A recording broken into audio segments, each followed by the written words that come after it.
5 गलतियां, जी हाँ, ये 5 गलतियां आपकी पूरी तैयारी की ऐसी तैसी कर देती हैं। आप बहुत मेहनत भी करते हैं लेकिन आपको डिजायर्ड रिजल्ट नहीं मिलता।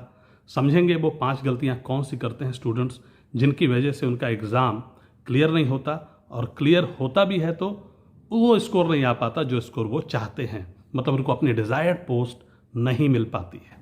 नमस्कार दोस्तों, मेरा नाम है तेज प्रताप सिंह, मैं एक एक्स असिस्टेंट ऑडिट ऑफिसर हूं। स्वागत है आप सभी लोगों का फुल स्कोर में। तो सबसे पहली जो गलती स्टूडेंट्स करते हैं वो है प्रोकास्टिनेशन की। क्या करते हैं, प्रोकास्टिनेशन होता क्या है, इसमें आप कहते हैं कि जी आज दोपहर से मैं पढ़ाई शुरू कर दूंगा, बहुत अच्छे से पढ़ाई करूंगा, इस बार सेलेक्ट हो जाऊंगा, एकदम कोई गलती नहीं, सारी चीजें प्लान एकदम करूंगा। ठीक, दोपहर होता है, फिर आप कहते हैं साहब शाम से पढ़ाई शुरू करूंगा, आज शाम को मिस नहीं होने दूंगा, ऐसी तैयारी करूंगा कि पूरा मजा आ जाएगा। ठीक है, शाम हो जाती है, कहते हैं अब शाम हो गई यार, रात से शुरू करते हैं ना, अभी थोड़ा सा खेल लेते हैं या घूम लेते हैं या थोड़ा एक वीडियो गेम खेल लेते हैं, दोस्तों से बात कर लेते हैं। फिर रात हो जाती है और रात को आप खाना पीना खा के सो जाते हैं, और फिर अगले दिन पूरी यही साइकिल रिपीट होती है। ये साइकिल चलती जाती है, चलती जाती है, चलती जाती है, और आपको सफलता से दूर करती जाती है।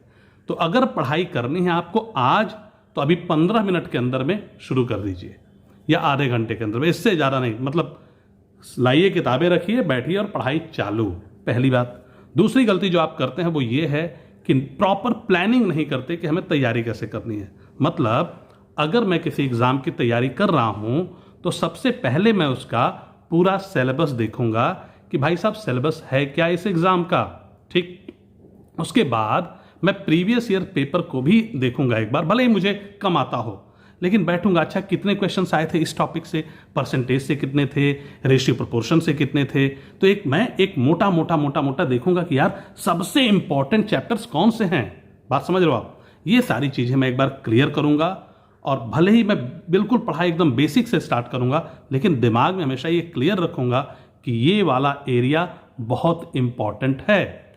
ठीक, पॉलिटी में ये वाला पार्ट पूछा जाता है, हिस्ट्री में इसमें से कई बार इंडियन नेशनल मूवमेंट से पूछे गए हैं क्वेश्चन, तो उसको मैं बहुत ढंग से तैयार करने की कोशिश करूंगा। ठीक, तो इस तरह हम पूरा प्लान करके आपको तैयारी करनी है, आपको अपना स्ट्रक्चर्ड शेड्यूल बनाना है, आपको टाइम डिवाइड करने हैं सब्जेक्ट्स के। तो प्रॉपर प्लानिंग करिए, प्लानिंग में टाइम देना वेस्टेज नहीं है टाइम का, ये बहुत इफेक्टिव रिजल्ट लाने वाला काम है। अब चलते हैं अगला जो एक प्रॉब्लम फेस करते हैं आप लोग, वो है कि आपको कभी मैंने देखा है जैसे कुछ बच्चे होते हैं उनकी मैथ्स बहुत बढ़िया होती है, मैथ्स में मजा आता है उनको, मैं भी उनमें से एक हूं। तो उसमें क्या होता है, आप उस सब्जेक्ट के प्रति बड़ा आप खींच जाते हैं, मतलब मैथ्स को आप बहुत ज्यादा प्रायोरिटी दे देते हैं, मैथ्स ज्यादा कर रहे हैं, और बाकी सब्जेक्ट्स इंग्लिश हुआ, रीजनिंग हुआ, जीएस थोड़ा सा पीछे चले जाते हैं वो।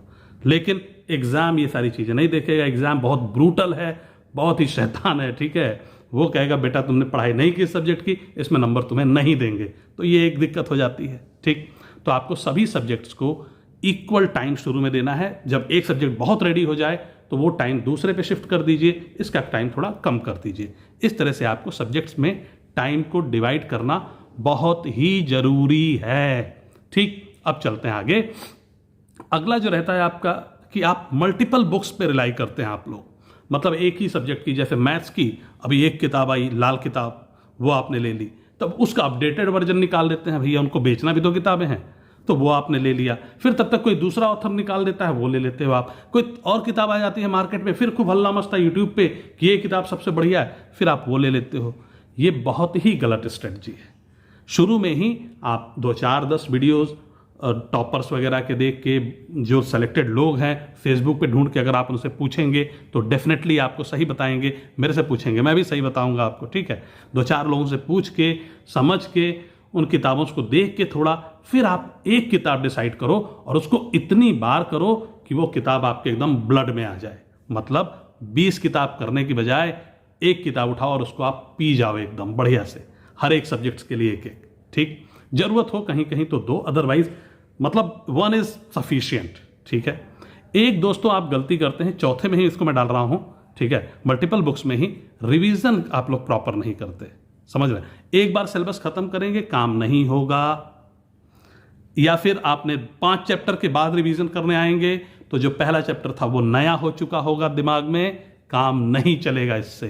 तो क्या करना है आपको हर एक चैप्टर को कंप्लीट किया, रिवाइज किया पहले, फिर अगले चैप्टर पे मूव किया, वो कंप्लीट हुआ, उसको भी रिवाइज किया, इसको भी रिवाइज किया दोबारा। मतलब रिवीजन इज द की, समझ रहे हैं? बार बार बार बार पीछे जाना है, जो भी क्वेश्चन टफ थे बार बार करना है। किसी भी चैप्टर को मतलब शुरू के 4-6 महीने तक 15 दिन से ज़्यादा का गैप मत दो आप, एक बार सारे टफ क्वेश्चन एक बार दोबारा कर डालो, ठीक है? ये आपकी बहुत मदद करेगा, बहुत ज़्यादा ही मदद करेगा, ठीक? और ये सभी सब्जेक्ट्स के लिए एप्लीकेबल है। अब आते हैं बच्चों, एक जो आप लोग फेस करते हैं, लैक ऑफ कॉन्फिडेंस या कभी कभी ओवर कॉन्फिडेंस। अब एक लड़की मेरे पास आई एक बार, तो उसने कहा सर एसएससी, मतलब मुखर्जी नगर में हमें बताया गया एसएससी, तीन लेटर्स हैं इसमें, एसएससी, और ये एग्ज़ाम 3 महीने में क्लियर। तो ये सोच के बेचारी पहुंची तैयारी करने, ठीक है? बट टीचर भी ऐसे ही बताते हैं, ढेर सारे हैं बेचारे, वो पता नहीं बेचारे, उनका खुद ही कुछ नहीं होता, बच्चों को भी भटका देते हैं, ठीक है? तो मैंने कहा ठीक है, देखते हैं भाई, मुझे तो पता है, सारी पीड़ा झेली हुई है। मैंने कहा चलो देखते हैं। अब उस लड़की ने तैयारी तो खूब मन से की, 1 साल लगी रही, 2 साल लगी हुआ, कुछ नहीं हुआ, फिर उसने छोड़ दिया। तो ये जो ओवर कॉन्फिडेंस रहता है, कभी कभी क्या होता है, फिर अंडर कॉन्फिडेंस आप हो जाते हो कि यार क्या होगा, नहीं होगा तो क्या होगा, दुनिया बदल जाएगी, जहान बदल जाएगा, ये हो जाएगा वो। अरे ऐसा कुछ नहीं होना आपकी दुनिया में, ठीक है? नहीं होगा तो अगली बार देंगे, लेकिन इस बार जो अटेम्प्ट देंगे वो हमारा बेस्ट अटेम्प्ट होगा। ढंग से तैयारी करके गए होंगे, सारी चीज़ों को फॉलो करते हुए जब पेपर दे के निकलें तो हमें ये लगना चाहिए कि यार इससे बढ़िया पेपर हम नहीं दे सकते थे, ये हमारा बेस्ट अटेम्प्ट था। समझ रहे हो आप? ठीक है, फिर अगली बार भी आप बेस्ट दोगे। तो अगर बेस्ट देते रहोगे किसी भी चीज़ में तो कब तक वो चीज़ आपसे दूर जाएगी, है ना? ठीक है, तो इन छोटी छोटी चीज़ों को, ये जो मैंने आपको बताया 5 पॉइंट्स, एक प्रोक्रास्टिनेशन मतलब चीज़ों को टालना, प्रॉपर प्लानिंग का अभाव, एक सब्जेक्ट से बहुत ज़्यादा प्यार, एक ढेर सारी बुक्स पे रिलाई करना, और लैक ऑफ कॉन्फिडेंस या कभी कभी ओवर कॉन्फिडेंस, ये बहुत बड़ी प्रॉब्लम क्रिएट करते हैं। इनसे बचिए, तैयारी को सही दिशा दीजिए। किसी भी एग्ज़ाम की तैयारी कर रहे हो, कोई भी एग्ज़ाम हो, वो government exam, non government exam, competitive, इन चीज़ों को फॉलो करिए, डेफिनेटली आपको फ़ायदा होने वाला है। Thank you.